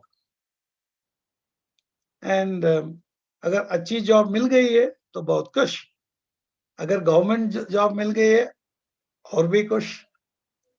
Okay, but इसका एक अल्टरनेटिव है. जॉब के अलावा हम खुद एक बिजनेस शुरू कर सकते हैं, उसे काफी फायदा है. ये अल्टरनेटिव ऑप्शन हमको पता होना चाहिए. हमको ये पता होना चाहिए कि ये भी हम कर सकते हैं. ऐसा जरूरी नहीं है कि डिग्री के बाद हम सीधा जॉब में लग जाए.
I'm sorry, I got disconnected. I hope I'm audible now. Okay. Harishankar, am I audible now? Yes, yes, yes. Okay, so going back to what I was saying. Yes, sir. We don't have to, as students, we don't necessarily have to think that job is the only career option. Okay, the other option that is available to all of us is that we can become an entrepreneur or start our own business. हम अपना business शुरू कर सकते हैं. इसमें सबसे बड़ी फायदा ये है, जब हमारा बिजनेस होता है उसमें रिटायरमेंट नहीं होता है। कोई भी जॉब आप ज्वाइन करें, नॉर्मली 60 या 65 इयर्स के बाद आपको रिटायर होना जरूरी है। ओके, बट अगर हमारा बिजनेस है तो ये जरूरी नहीं है कि आप 60, 65, 70 में रिटायर हो जाए। You can be in your business for life. And और भी एक बड़ी अच्छी बात है कि वो बिजनेस को आपका बेटा टेक ओवर कर सकता है, बेटा या बेटी। लेकिन जॉब को आप अपने बेटा या बेटी को दे नहीं पाओगे। This is one advantage, no retirement age. The second advantage या दूसरा एडवांटेज ये है, सैलरीज जैसे ये लिमिट नहीं होता है जितना आप कमा सकते हैं। नॉर्मली सैलरीज जो होता है फिक्स्ड होता है एंड हर साल इंक्रीज होते हैं, बट इंक्रीमेंटली थोड़ा इंक्रीज होता है, इंक्रीमेंट्स मिलता है। बट बिजनेस में ऐसा कोई लिमिट्स नहीं है। आप अगर अच्छी तरह से आपकी बिजनेस चली तो 5 साल में आप उतना कमा सकते हो जो आप 30 या 40 साल में नौकरी में आप कमा सकते हैं। मेरा एक स्टूडेंट था जो एंटरप्रेन्योर बन गया। सेकेंड ईयर में, फर्स्ट ईयर सेकेंड, ही जॉइंड अवर institute after engineering computer science. और हमारे इंस्टीट्यूट ज्वाइन करने के पहले वो एक आईटी कंपनी में काम कर रहा था। And then he got into IIM Indore for an MBA. And after completing his MBA, he joined another IT company at a higher level. Then he got a business idea. उनको एक business idea आई और एक startup शुरू किया। तो उसके बारे में वो उनको हमने इनवाइट किया था हमारे इंस्टीट्यूट में बात करने के लिए। तो उन्होंने स्टूडेंट्स को बताया वो क्यों एंटरप्रेन्योर बना एंड ऑल दैट। फाइनली हमने एक क्वेश्चन पूछा, आपका लॉन्ग टर्म गोल क्या है? आप क्या नारायण मूर्ति जैसे बनना चाहते हो? कहते नहीं सर, मेरा उद्देश्य है, लॉन्ग टर्म गोल है, by 35 I should make enough money to retire. That means मुझे इतना पैसा कमाना है 35 इयर्स के पहले कि उसके बाद मुझे काम करने की जरूरत नहीं पड़ेगी। I mean, that's interesting. And जब थोड़ा डिटेल में पूछा, उसका टोटल रेवेन्यू उनका बिजनेस का 15 करोड़ से ज्यादा था हर साल में। इसकी मतलब है उनका जो टारगेट है 35 एज के पहले रिटायर होना पॉसिबल है। तो ये एक दूसरी खूबियां है एंटरप्रेन्योरिंग में। अगर आप अपना खुद का बिजनेस शुरू करना चाहते हो, उसमें एक सबसे बिग एडवांटेज है, लिमिट नहीं है, आप अमीर बन सकते हो। जॉब में अमीर बनना बहुत मुश्किल है। ओके, बट अपने खुद का बिजनेस शुरू करके आप अमीर बन सकते हो। तो इसीलिए हम नॉर्मली स्टूडेंट्स को बताते हैं, आप सिर्फ जॉब के बारे में मत सोचो, एंटरप्रेन्योरशिप के बारे में भी सोच लीजिए। इसमें बहुत सारी फायदा है। No retirement age, lot of money, and third freedom भी है। आप अपना मालिक हो, आपके ऊपर कोई नहीं है। इसकी मतलब है you don't have to listen to your boss. ये 3 एडवांटेजेस हम नॉर्मली डिस्कस करते हैं जब भी हम एंटरप्रेन्योर्स के बारे में बात करते हैं। लेकिन ये बात करना इजी है, सबको बोलना कि आप भी एंटरप्रेन्योर बन जाओ, ये बहुत आसान है। बट एंटरप्रेन्योर बनने में काफी ऑब्स्टेकल्स है, रुकावट है, प्रॉब्लम्स है। एक सबसे बड़ी प्रॉब्लम ये है कि वो बहुत रिस्की है।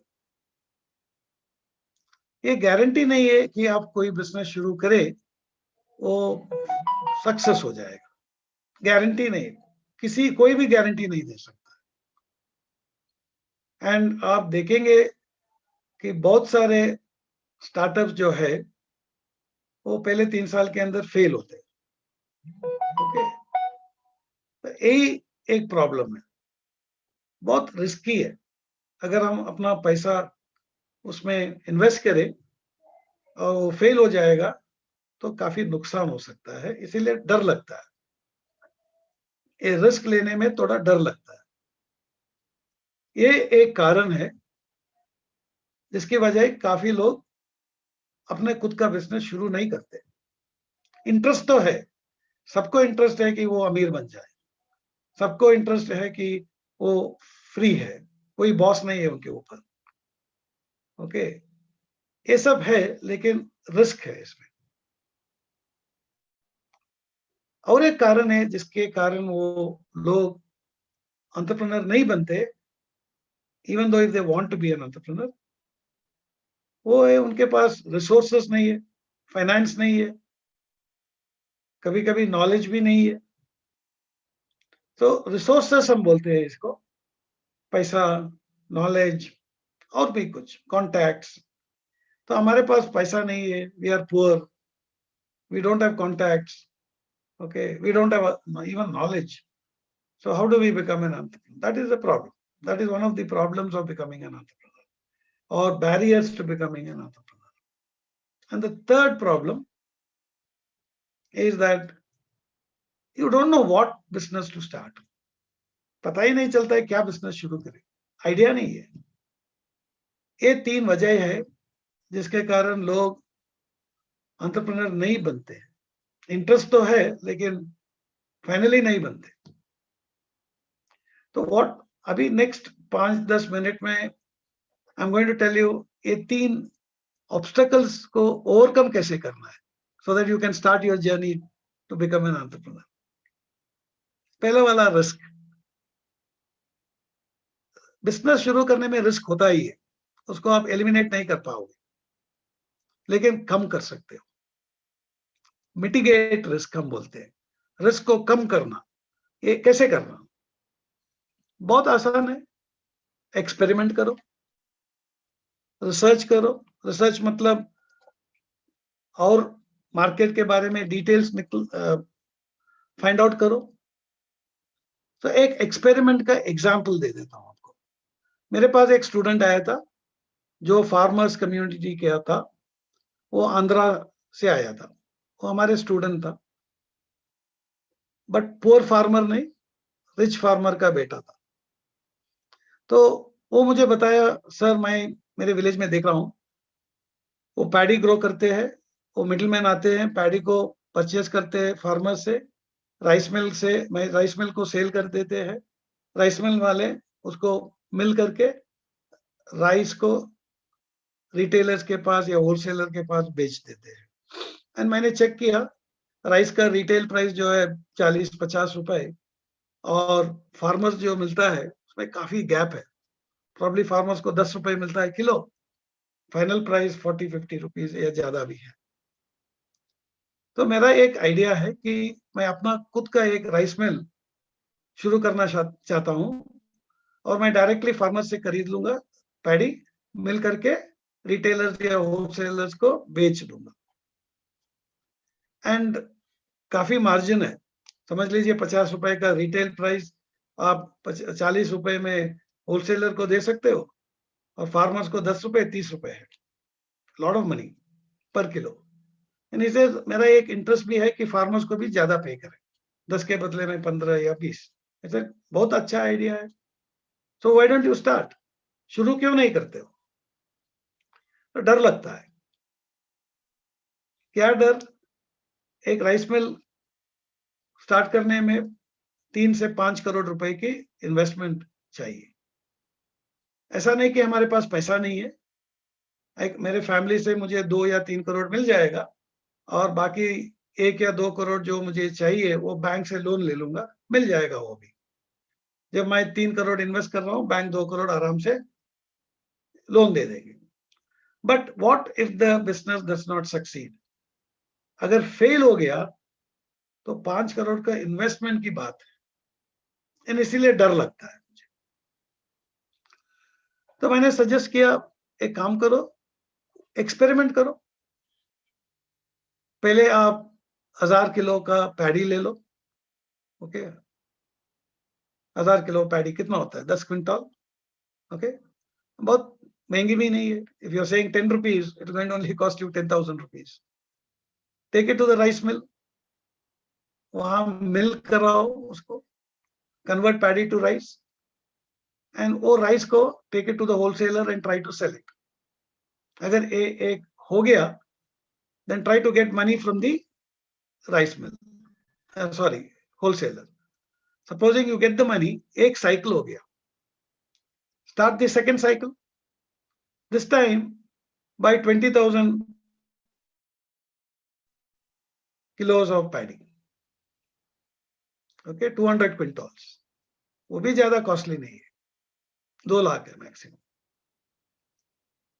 Again, take it to the rice mill, mill it, sell it to the wholesaler, collect the money. ये भी successful है.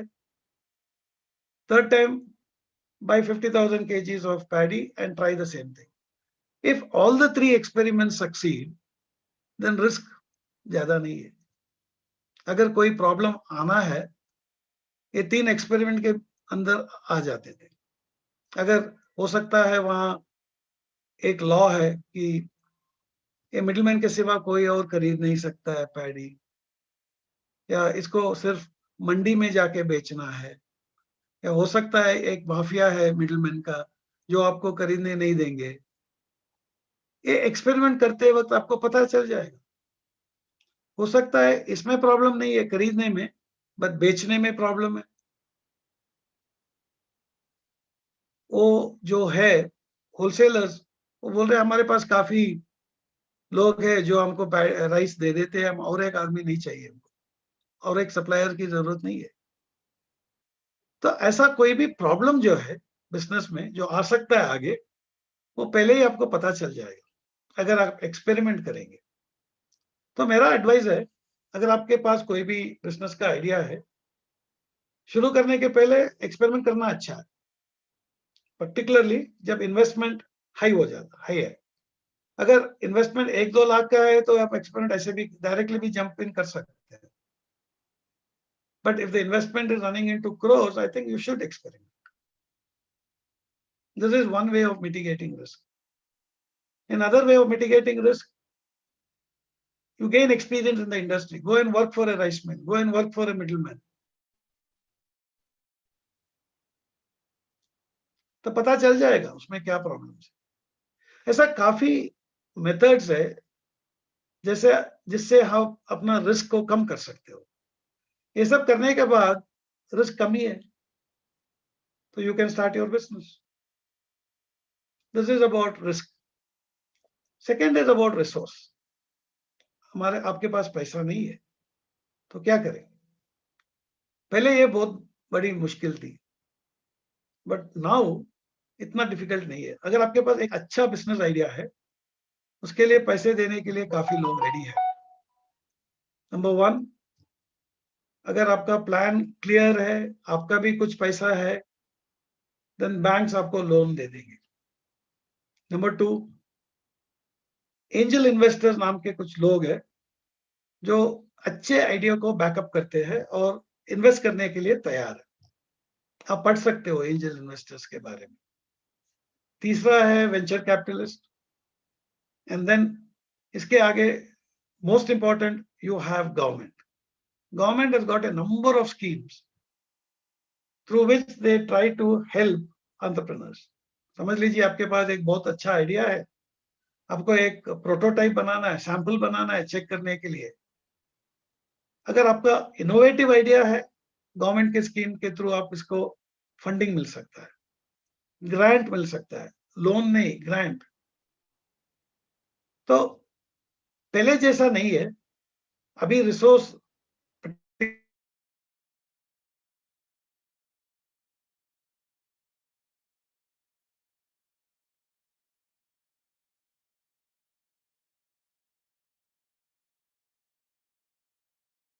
फाइनेंशियल रिसोर्सेज मिल जाएगी. अगर आपका आइडिया अच्छा है, आपका 2 ऑप्शंस है. जिसके पास नॉलेज है उनको आपके साथ ले लीजिए, या आप खुद अपना नॉलेज बढ़ाइए। द थर्ड ऑब्स्टेकल, मुझे पता नहीं क्या बिजनेस शुरू करना, आइडिया नहीं है, उसके लिए आप ढूंढना पड़ेगा। ऐसा नहीं हो सकता है कि आइडिया आपके सामने आएगा और बताएगा है मैं यहां हूं। तो आपको क्या करना है, एक सिस्टमैटिक अप्रोच ले लीजिए। हर महीने में मैं एक आइडिया ढूंढ लूंगा, पेपर पढ़ूंगा, बुक्स पढ़ूंगा या स्टार्टअप मीटिंग अटेंड करूंगा और एक आइडिया को, बिजनेस अपॉर्चुनिटी को आइडेंटिफाई करूंगा। बिजनेस अपॉर्चुनिटी की मतलब है एक नीड है और इस नीड फुलफिल नहीं हुआ है, तब आप उस नीड को फुलफिल करेंगे, तब आपके लिए एक बिजनेस आइडिया है। जब आइडिया ऑफ नीड को फुलफिल करेंगे तो उसके लिए आप चार्ज करोगे। जैसे हमारा Zomato, okay and all that, वो क्या कर रहे हैं, हम रेस्टोरेंट जाके खरीदना नहीं चाहते खाने के लिए, हमको अच्छा लगेगा अगर कोई वहां से लेके यहाँ दे देगा, that is a need, and उस नीड को Zomato and other companies are fulfilling and they charging you for that. BigBasket, सभी लोग।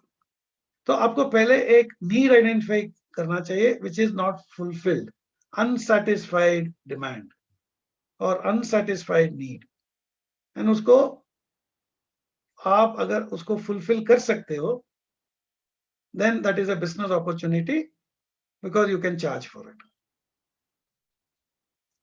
But इसको ढूंढना पड़ेगा आपको, एंड अगर रेगुलरली आप ढूंढना शुरू कर देंगे कॉन्शियसली, आपका एक टारगेट है, एक महीने में एक बिजनेस अपॉर्चुनिटी आइडेंटिफाई करना है, कूदना नहीं, उसके बाद सिर्फ आइडेंटिफाई कीजिए। 1 साल या 2 साल में आपको एक अच्छा आइडिया मिल जाएगा, एंड उसके बाद उसको एवेलुएट करके आपको डिसाइड करना है बिजनेसमैन बनना या नहीं। So this is what I wanted to speak to you today. Actually, सिर्फ जॉब के पीछे भागने के बदले में आप ये भी सोचना चाहिए कि क्या मैं अपना खुद का बिजनेस शुरू कर सकता हूँ। इसमें काफी फायदा है। एक है, इसमें आप बहुत सारे पैसे कमा सकते हो, आप अमीर बन सकते हो, फ्रीडम भी मिलेगा, खुद का बॉस हो जाएंगे आप। ओके, प्रॉब्लम्स तो है इसमें, ऐसा नहीं कि आसान है, बहुत मेहनती होना पड़ता है। हो सकता है 1 या 2 साल बहुत मेहनत करके कुछ भी आपको नहीं मिलेगा, फ्रॉम द 3rd ईयर और 4th year you will make money, ये सब है। हो सकता है फेल भी हो सकता है, बट एक इंटरेस्टिंग चीज है जो हमने देखा है, जो फेल होते हैं ऐसा नहीं कि वो भाग जाते हैं। एक बार ये एंटरप्रेन्योर बनने का चाह अंदर है तो वो 2nd time 3rd time try करते हैं और एंटरप्रेन्योर बन जाते हैं। एंड ये जो डिफिकल्टीज है, रिस्क, रिसोर्सेस एंड आइडियाज, उसको कैसे ओवरकम करना हमने थोड़ा कुछ आपको बताया है। ओके, आप इसके ऊपर और भी पढ़ सकते हो, काफी लिटरेचर है। ओके, एमएसएमई साइट है, एमएसडी साइट है, स्टार्टअप इंडिया साइट है, वहां जाइए, आपको इतना रिसोर्सेज मिलेंगे पढ़ने के लिए। आप उसको पढ़ने के बाद आप मेरे जैसे मैं आपको लेक्चर दे रहा हूँ, आप भी एक लेक्चर दे पाओगे। Okay, I think I am done. Okay, Dr. Dwivedi, I hope I have not crossed my time limit. Okay. Sir, you are very much in time. So that's it. Thank you very much. And it's been a pleasure. I thought I'll give some basics. Okay. And beyond that, I think it's left to individuals to decide, take a call on whether they want to be an entrepreneur or not. So nice of you, sir. Yeah. Thank you. If you have any questions, you can ask me. Otherwise, I'll close. My request to participants that if you are having any question or any doubt, you please put up.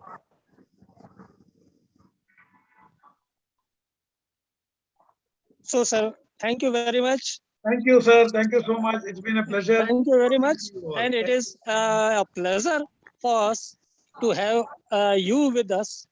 Thank you. Thank you very much. And please pardon my poor Hindi. No, sir. You are very much in command, sir. Thank you. Thank you so much. Thank you. Thank you very much. And now I request Professor Parmar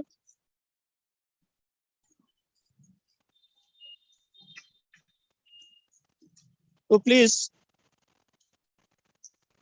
take on the card. Professor Parmar. बहुत बहुत धन्यवाद सुंदर sir.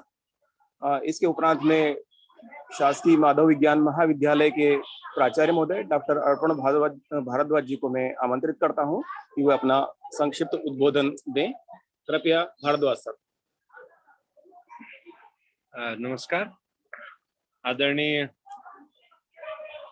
सुंदर sir, आदरणीय Umesh Kumar Singh sir, आदरणीय गोविंद राय sir, आप सभी के साथ में आज यहाँ पर हम लोग जिस अनुभूति को पा रहे हैं, जो अनुभव हम लोग यहाँ पर कर रहे हैं, वह निश्चित ही एक अद्वितीय अनुभव है। और एक प्रयास हमने एक नया शुरू किया है कि क्यों ना हम ये जो स्टार्टअप है, मैं आदरणीय सुंदर सर को बताना चाहूंगा, आपका मैं विद्यार्थी रहा हूँ IIM इंदौर में आकर के। जब हमने 3 दिन प्रशिक्षण प्राप्त किया तो निश्चित ही वह हम आपके विद्यार्थी हो गए। तो जो कुछ भी आपने हमको बताया उससे हमें लगा कि नहीं, हमें आपसे जुड़े रहना है और व्यापक समाज हित में हम आपका अगर यदि कुछ आपसे प्राप्त कर सकेंगे तो शायद वो हमारे लिए बहुत अच्छा होगा। इस विचार से हमने आपका स्मरण किया और आपने हमारी आमंत्रण को स्वीकार किया। और भाषी कठिनाइयों के बावजूद, आपको भाषा संबंधी कठिनाई है, आप देख रहे हैं हम लोग सर, आपने मार्केटिंग स्किल्स के बारे में बात किया, मार्केट में ही बैठ करके आज बात कर रहे हैं और कोशिश की है कि जो मार्केट है और जो कैंपस है वो उनकी दूरी मिटे। और वो दूरी इसी प्रकार से मिटेगी जब पूरा महाविद्यालय परिवार साथ में कैंपस से निकलकर मार्केट की ओर आएगा, तो बच्चों की वो जो झिझक है, वो जो उनका एक अंदर एक भय है, वो समाप्त होगा। उसका नेतृत्व आपके मार्गदर्शन में हम लोग करना चाहेंगे। आदरणीय उमेश सिंह सर का मैं बहुत बहुत शुक्रगुजार हूं। मैं क्षमा चाहूंगा प्रारंभ में मैं आप दोनों का, चूंकि माननीय मंत्री जी को थोड़ा सा जल्दी थे, मैं आपसे संपर्क नहीं कर पाया और आपका नाम नहीं ले पाया, लेकिन आप हृदय में है सर, अधर पर नहीं थे लेकिन हृदय पे आप विराजित है। और आपके मार्गदर्शन में, आपकी सहायता से, आपके हैंड होल्डिंग में हम लोग शायद बहुत अच्छा काम करने का प्रयास करेंगे, ऐसा मैं विचार करता हूँ। और ये जो आज का आयोजन है, इसकी प्रेरणा, इसकी ऊर्जा, इसका ये जो स्वरूप है, ये हम निश्चित ही जो राज्य स्तरीय स्वामी विवेकानंद कैरियर मार्गदर्शन प्रकोष्ठ है उनसे हमने प्राप्त की और ये साहस किया कि हम एक नवाचार की ओर बढ़े। और इस नवाचार के लिए जो स्वतंत्रता आपने हमको दी है, मैं उसके लिए भी आपका शुक्रगुजार हूँ।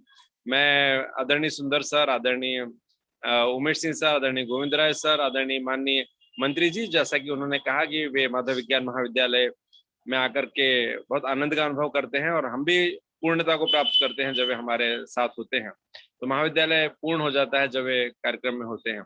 तो ऐसे सभी आप सभी का मैं एक बार पुनः अभिनंदन करता हूं और जो त्रुटियां मुझसे हुई हैं उसके लिए क्षमा चाहूंगा और विश्वास करता हूं कि यह जो साथ और हाथ हमको मिला है ये छूटेगा नहीं।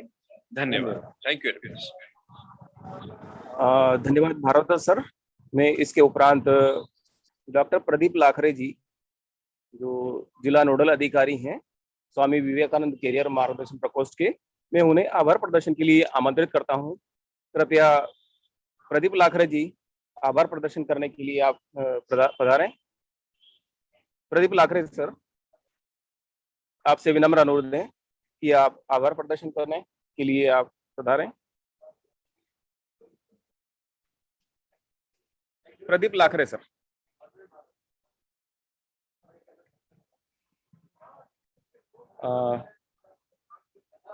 प्रदीप लाखरे सर शायद जुड़ नहीं पा रहे हैं। प्रदीप लाखरे सर। प्रदीप लाखरे सर, आप ही कर दें।